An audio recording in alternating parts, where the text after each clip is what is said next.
Ladies and gentlemen, please welcome founder and CEO, Africa Consulting and Trading, Ibrahima Cheikh DIONG. Good afternoon and welcome to the panel on local transformation of natural resources. We have a great panel ahead of us. Africa is blessed with natural resources, as you know, but these resources can be the greatest assets a continent can have if they manage properly. To do so, they require leadership, financing, capacities, governance, mindset, you name it, for these resources to benefit a country. Gabon is a good example of what it means to manage your resources naturally, and we'll talk about it with our panelists. The resources can also be the biggest curse of a country if they're not managed properly. We know countries in Africa, they are blessed with natural resources, but yet they're struggling with poverty and health problem, education, and so on. So to debate all this issue, I'm delighted to invite on stage my panel. So panels, come over, and we'll have a debate.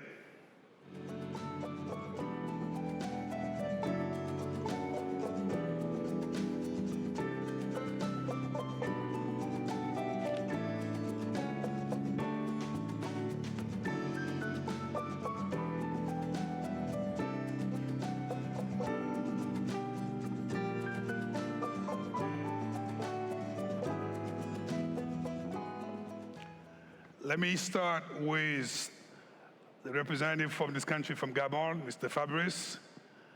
Fabrice, I know Gabon is transforming, particularly when it comes to natural resources, and this country has done so much to make sure that mining resources is at the heart of turning this country around. Could you tell us quickly, what is the strategy, what's the vision of Gabon when it comes to making sure the mining sector is really at the heart of transforming your economy, and give us an example of specific actions have been taken by your government to make sure that the vision become a reality? Thank you very much, Cheikh. Well, everybody knows that Gabon has embarked on a trip to transform itself from a country where we used to export only raw materials into a country where we transform products before exporting them. I think it required a change of mindset from ourselves to be bold enough to do things differently, to move along this strategy. At the same time, what we have noticed is that we have to rely on a new kind of partners with the right mindset, people who see Gabon, who see the potential of Gabon as an industrial base, who can transform its natural resources into higher value-added products. So besides the mindset, what we have done is that we are building the right institutions to allow us to move up the value chain. I'll give you a few examples. We have a national strategy called Plan Stratégique Gabon Émergent, of which we elaborated a national plan for industrialization with very specific targets for mining. For example, we plan to be able to transform 35% of our manganese production into higher value products by 2025. We are reforming the mining code to make it more attractive, but because all of that is not done just for the sake of doing it, we're doing this for the population, because everybody has to get a job, to make a living, a decent living. So the idea is that because we are doing this for the population, the mining code had to integrate a component vis-à-vis the population, vis-à-vis the communities. And of course, there is a strong emphasis on respect for the environment. We have the institutions, SCM, the Société Equatoriale des Mines, was set up to implement that strategy. What we need now is the funding. We have no doubt that we have the natural resources. We have the assets, we have the mining assets. Everybody, I guess, has heard of the Belinga iron ore deposit, which is one of the largest in the world, 1 billion tons of high-grade iron ore in the northeast of Gabon. We have one of the largest manganese deposits in the world, which has been exploited for the last 54 years, but with many years to come in terms of production. So we have the natural assets, but we need the funding. We need the funding for many things. First, to continue to build capacity, human capacity, to be able to better structure our projects, to better negotiate deals when potential investors. And we count on our partners from the DFI side to help us do that. But we need funding to actually finance the projects. I referred before to the National Plan for Industrialization. After we did that, we developed a master plan for building infrastructures.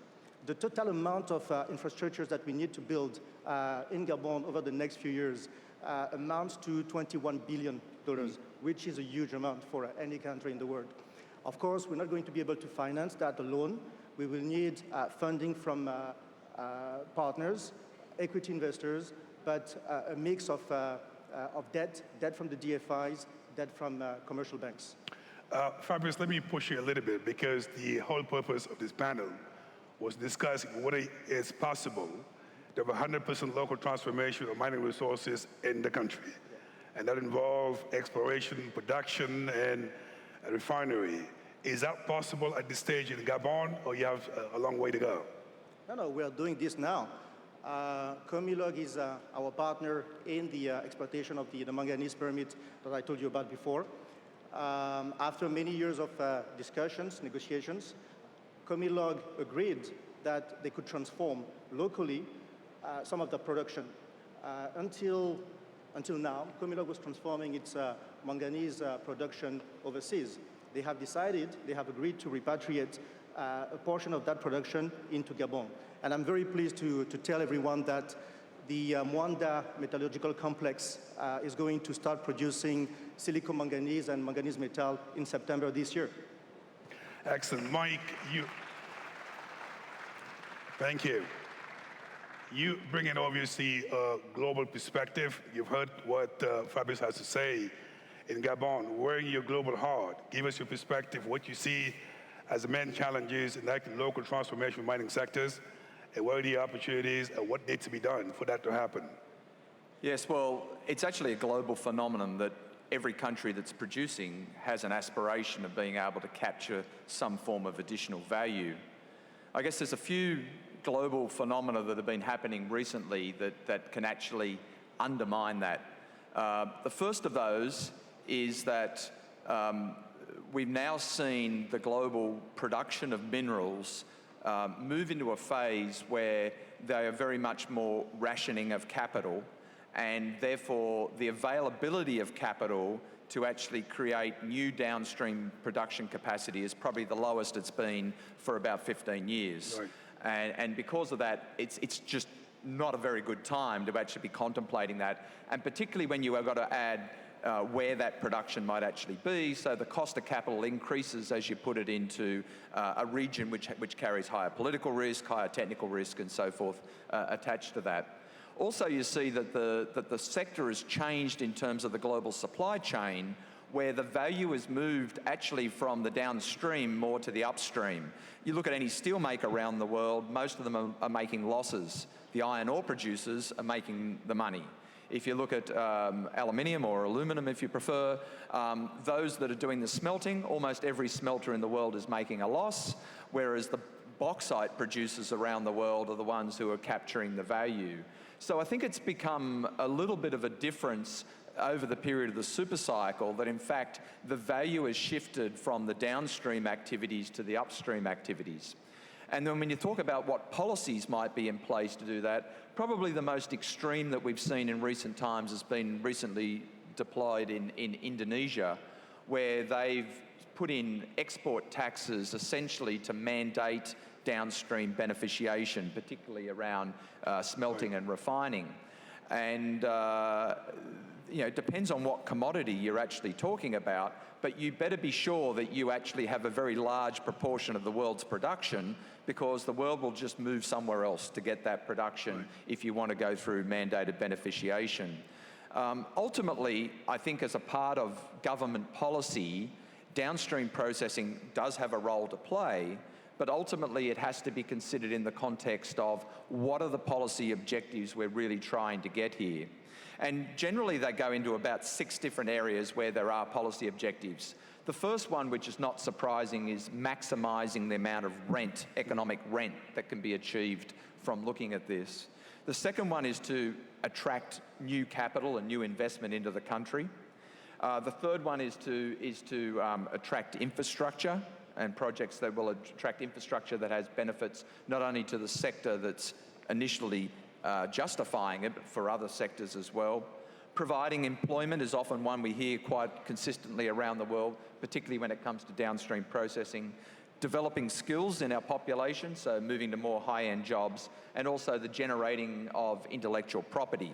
The problem is that mandating beneficiation or putting policy requirements in to do that can often mean you get contradictory outcomes around doing it. So you can't both maximise rents and also maximise employment. In fact, I would make the point that I think that some of the allure of what employment might be available in downstream metals processing is actually illusory. To use some examples, in the United States there are 395 downstream metals processing companies. 44% of those have less than 20 employees. In fact, the average size of a metals transformation plant in the United States is 52 employees. In the entire metals transformation sector within Canada, there's only 8,600 employees. And that's with a large proportion of the world's nickel production there. And when you consider that you've got such small workforces, those workforces are actually very highly technical. So in Canada, about a third of them are professionals, a third of them are tradesmen, and the remaining third are vocational trained. So it really does depend on having some of those things. My final point I'd make around this, which is I guess a challenge to the policy settings around this, really is the principle of comparative advantage. What a country should be looking to invest in is those things that it can do better than most other countries in the world. And not all countries are necessarily set up for downstream processing. You've got to have access to highly skilled labour, to technology, to capital, to large amounts of energy, to water and so forth. And unless you can actually have a comparative advantage in that, then what global supply chains are going to do is find where is the most logical place to do it. If the country of original production of those materials was the most logical place, people would already be investing capital in there to do that. But Mike, very quickly though, just another point which is important. I think, as Fabrice said, it's very important that the mindset is right for transformation to take place. There's a mindset at the local level, but what is the mindset of the international mining company when it comes to empowering sort of the African countries for transformation to take place, let's say, domestically in these countries? Well, really, it has to be around that last point I talked about comparative advantage. You actually have to see that there is some key advantage to investing in that. So if there was particular development of skills that sit in country, there was access to low-cost energy associated with it, there was superior infrastructure associated with it, that's where you'd start getting the attention, because while the resources may not be mobile, the capital is mobile. And as long as they're not only in one country, then that capital will go to wherever else in the world it is actually cheaper to produce those things for the entire supply chain. And that's why most of the global metals production now is a global production chain. It's financed in one place, it's dug up somewhere else, initial transformation maybe in a third place, a fourth place is where you do final transformation, marketed through a marketing hub in Singapore and Switzerland, and sold to customers in North Asia. These are global supply chains, and to be able to fit into that global supply chain, you've got to have a comparative advantage. Zouerra, you represent the World Bank. One of the things that's been mentioned by Fabrice, it's important to building the capacities of African countries to support the transformation. What exactly the World Bank is doing and helping the African countries build their capacities to make sure that the vision that Fabrice talks about takes place? So I agree with the idea that you have to focus on your comparative advantage, but you also have to build that comparative advantage. You don't necessarily, we're not born with it, right? So the countries that have developed comparative advantage invested in those areas, they invested in education, they invested in the infrastructure, they invested in all the technology that gets them to have that comparative advantage today. And I think what we need to be thinking about is how do we position our countries to develop that comparative advantage, because clearly they're not doing it right now. That's why we're having this discussion today. So if I look at a country like Gabon, where number 4 manganese producer, but they're not doing any of the transformation locally yet, Very happy to hear Fabrice say that this is going to start happening now. But in addition to the facility, there's also a training school, right, to train the engineers and the technicians and the people that are going to work on this, on transforming the manganese. I think that's the key. So where the World Bank supports, World Bank Group, I should say, because IFC and MEGA also involved, the idea is really how do we work with those countries to help them identify, well, where is your comparative advantage? Maybe you shouldn't be investing in this particular sector because the market is turning a different way. This is not the time for you to be making this investment. Maybe you shouldn't be training people to process gold because the gold, the prospects for gold, the gold market are down, etc. This is the kind of advice that we give to our client countries. The other thing that we do is specifically invest actually in mines, right, in some of the extractives industry. And that investment always comes with technical assistance to help them process through this thinking that I'm talking about. How do you get the maximum benefit, like my colleague was just talking about? How do you get the maximum benefit while not making an investment that will not eventually pan out because the market is just not ready for you at that time? Right. Well, talk to me about the challenges as you see it from the World Bank perspective.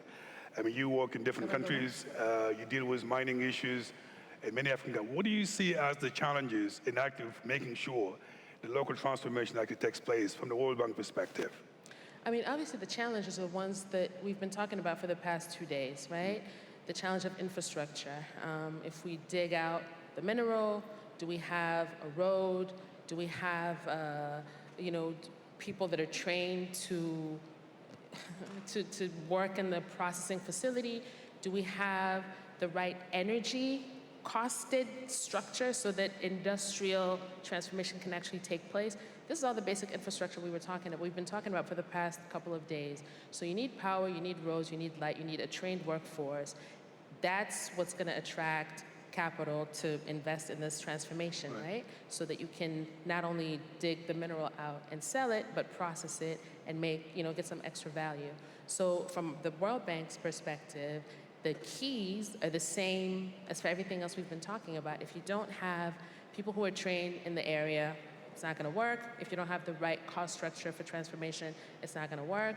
If you don't have the right policies in place to promote these investments, it also won't work. So these are the 3 key building blocks that are necessary, I think, for everything, not just the mining industry or extractives industry, but whether we're talking about agriculture or anything else. Excellent. Mr.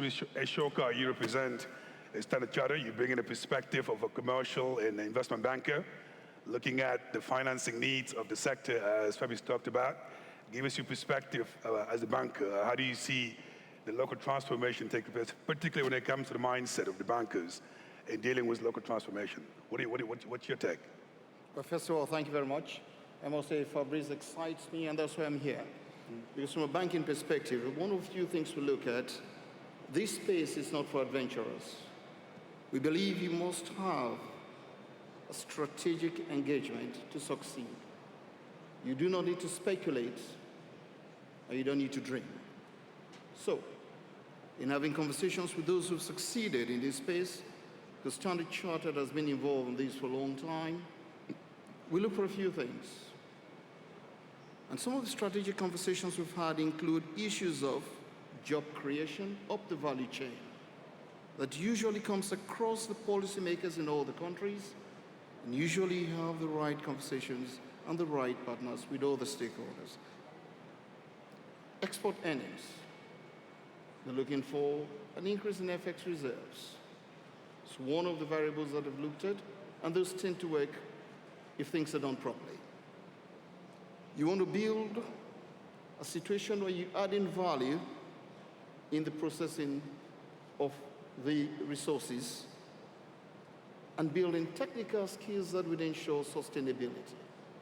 And if those basics are met, we tend to have an interest to have further conversations with a particular entity.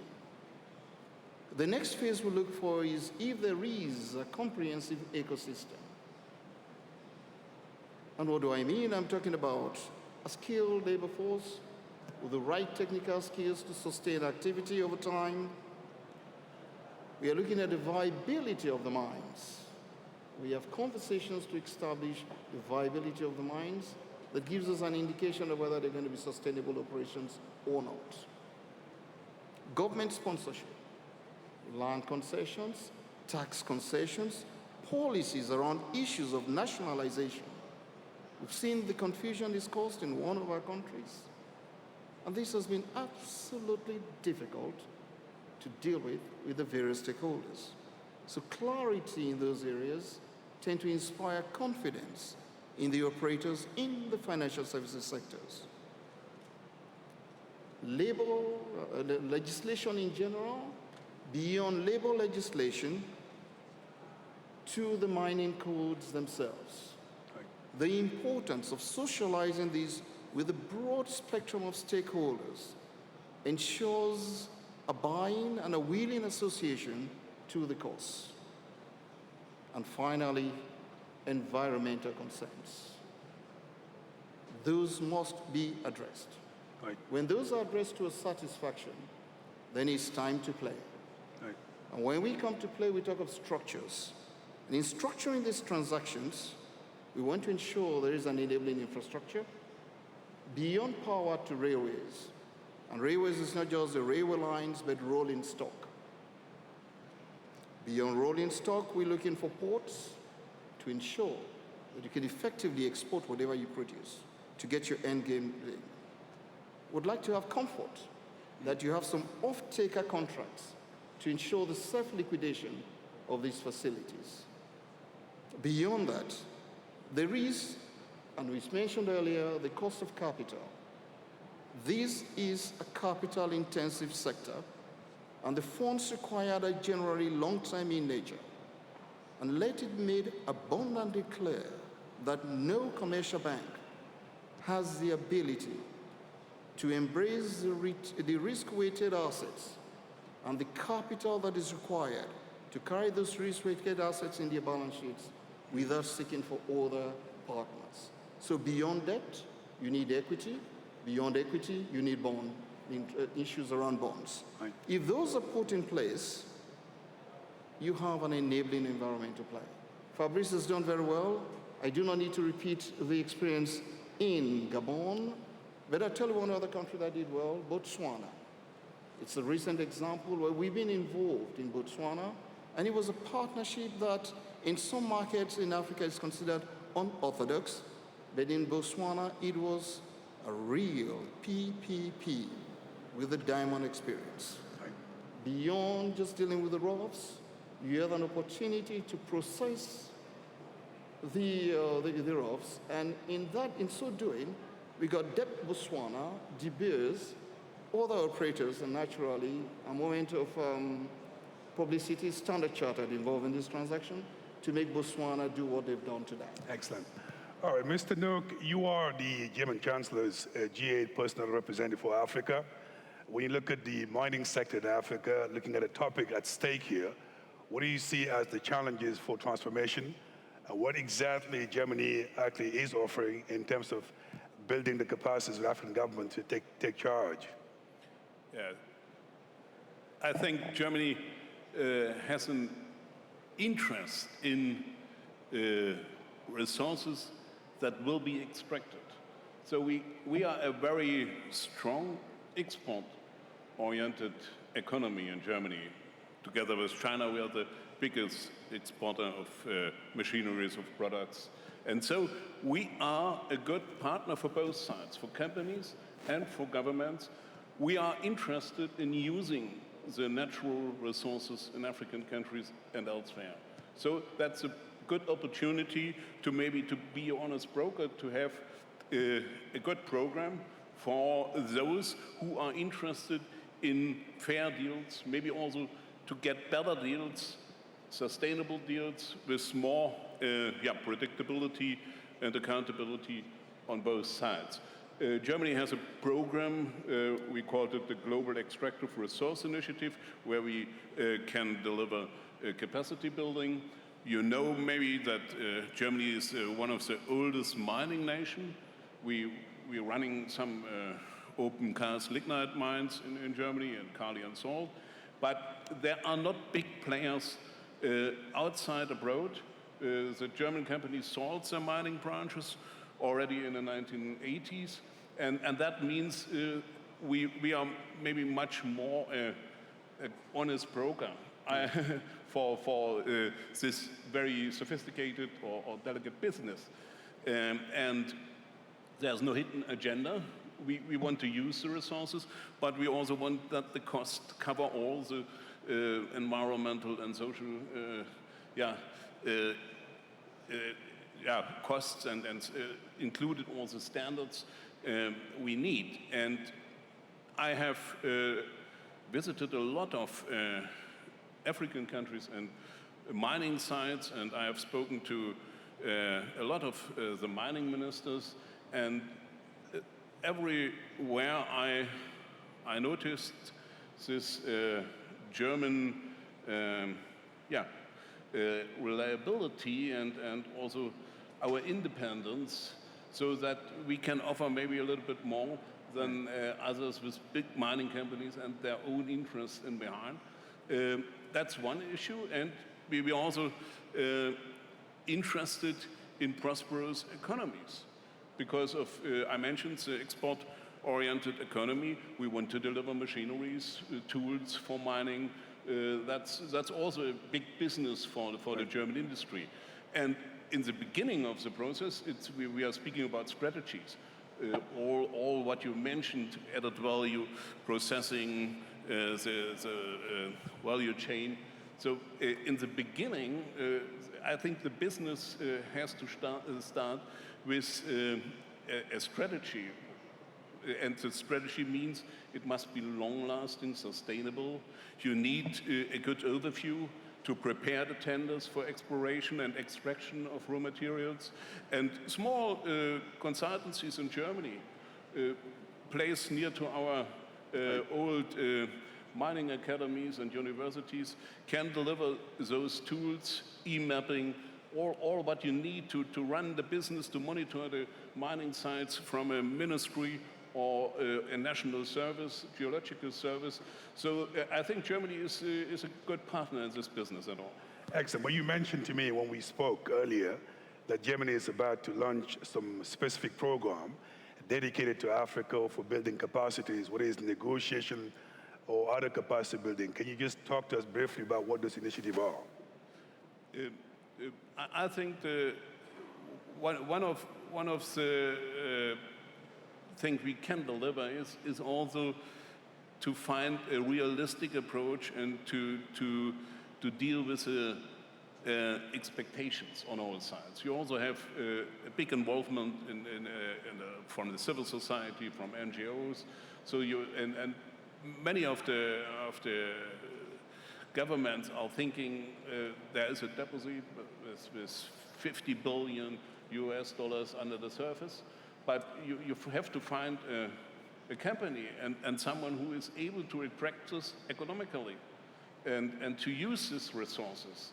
And so I think what we can do as a partner is to bring into the process more credibility for all, also for the people of the civil society or those who have to assess what you mentioned, the processing capacity in other countries, and all what is important to find the way for this strategy, that you have also involved the costs of maybe in the end for reclamation and redevelopment, putting money aside during the process, so that all this have you in mind to be a serious partner in this business. And African countries have sometimes, it's my experience, often the contracts were not closed because the global mining companies did not find the partners they need, because of the governments. The governments are weak, and often the contracts are not closed. And I mentioned it. We need the resources, right, and we need fair and better contracts, and that's a way to get it, maybe to also to be involved. And what we want to do, You mentioned my involvement in the G8 process last year in Lough Erne in North Ireland. The heads of state of the G8 countries agreed that they want to deliver a kind of expert teams or rapid response teams for those who want to use it for negotiating raw material contracts on the ground, to give support to those governments who feel that they need a little bit more capacity and overview over the very, very complex issue. Excellent. We have 10 minutes to go before we wrap up the session. So time for question. If you can get some question from the audience, and if you can keep it short and mention your name, the organization you work for, so we can get as many questions as possible. We get the microphone around. Bonjour à tous. Good morning, everyone. My name is Hans Charlie. I'm a student in sociology at the Omar Bongo University and a member of the AVCHA, which of a future businessman. And I heard you say that Africa could push forth the rest of the world in terms of this activity. Could you... We can get to your point. Okay. I heard that we have to maximize, or that is to say, reduce the different techs for production. But if we want this area to be industrialized, we're going to have to lower the materials of the to allow the different countries to be industrialized so that they can come to the transformation of our resources. So how can we transform our resources if the cost of the production materials are so high? Even if we reduce the different taxes which are attached to the exportation of those. Merci. Christopher, you have the mic.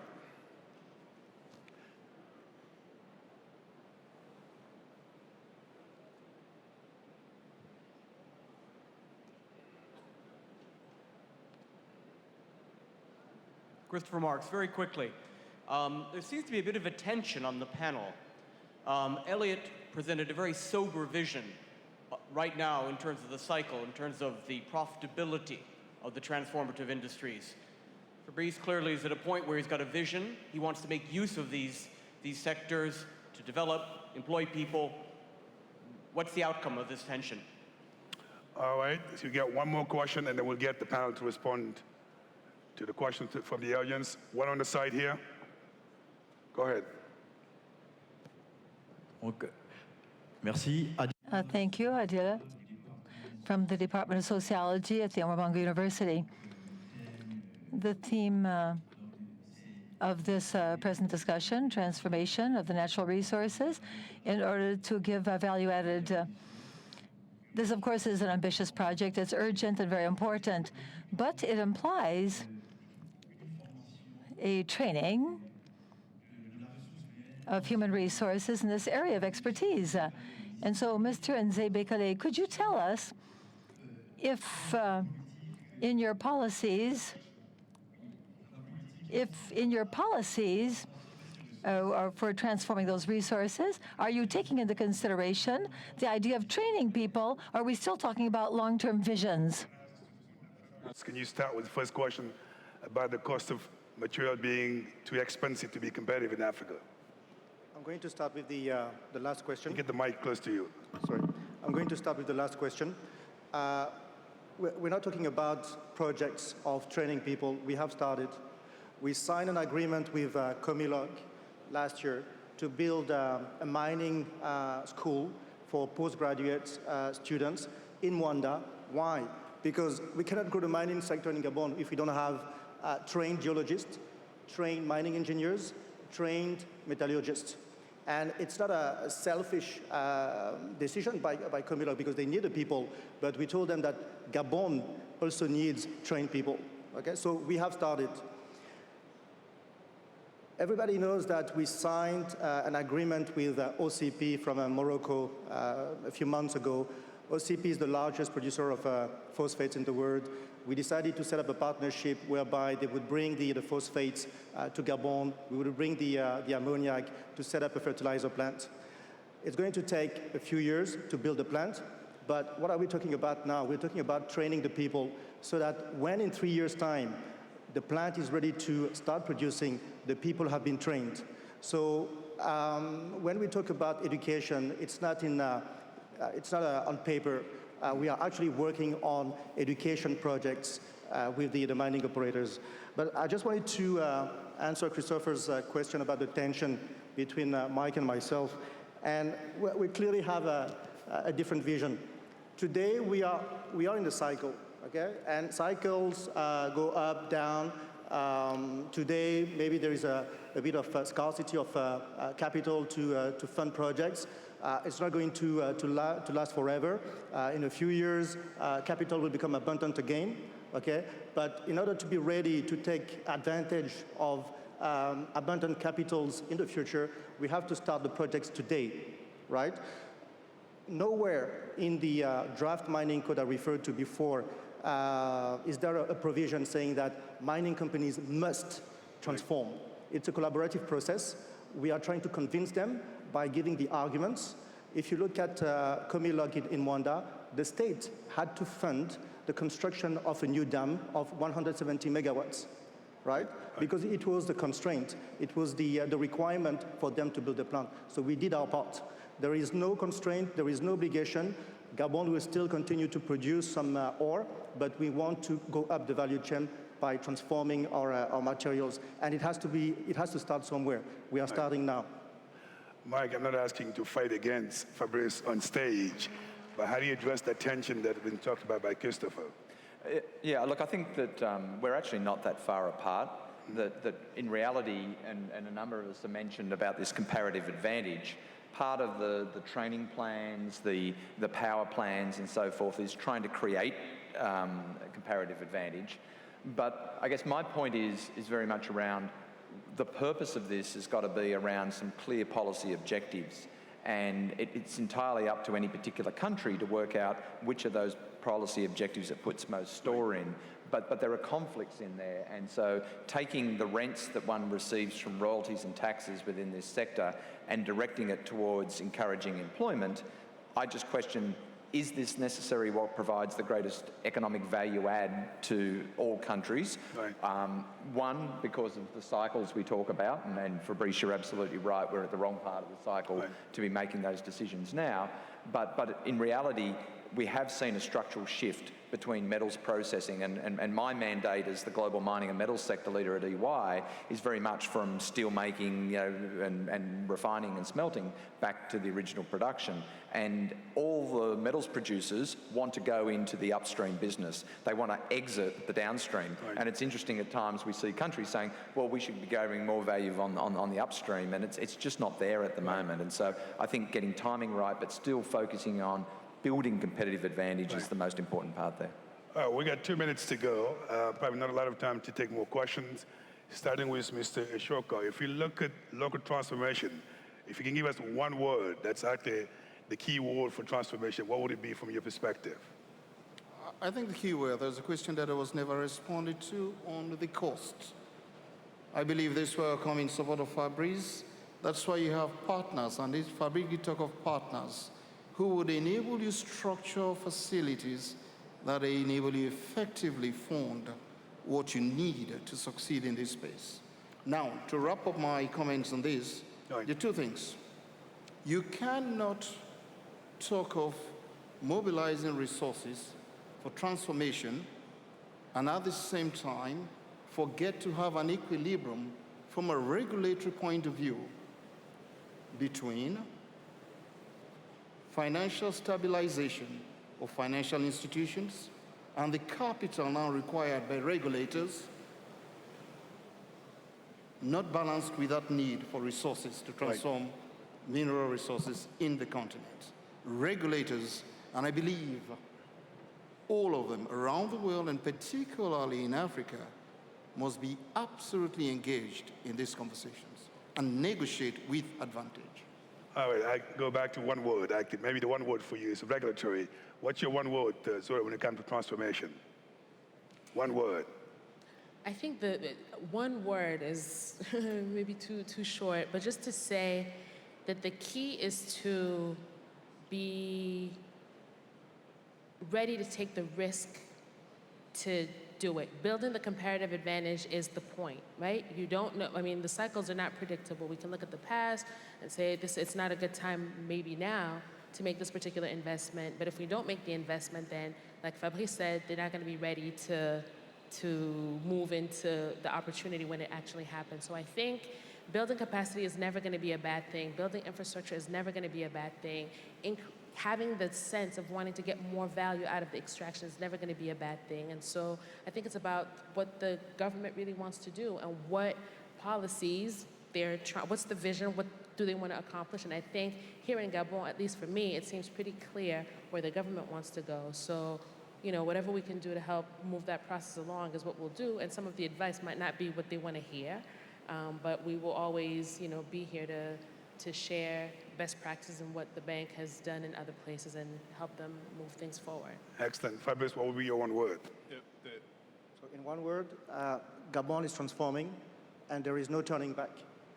And we are doing everything that is going to be required to move up the value chain with your assistance and with your investments. What would be your one word, Mr. No? A strategy should comprise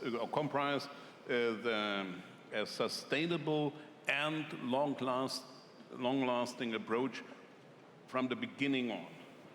And that means you have to look at very specific deals on the mineral, on the concrete deposit, and to decide what is the best way. Right. Is there processing possible? Sometimes it's much more easier to weigh the minerals at a port and have at Valorum royalties, for instance, than a very sophisticated tax regime. Right. So the risk must be on both sides and the benefits all. Right. Also on both sides. Right. Mike, what would it be? Capital. That's one word. Somebody give me one word finally. And that brings us to the end of our panel.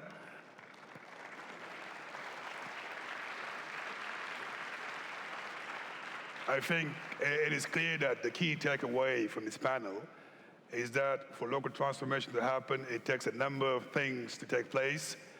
And to go with that list, it would be leadership, vision, governance. It could be resources as well, capacity building, but more importantly, mindset, not only from the local, but also from the international community to support that transformation. So join me in thanking my panel. Thank you very much for your patience as well.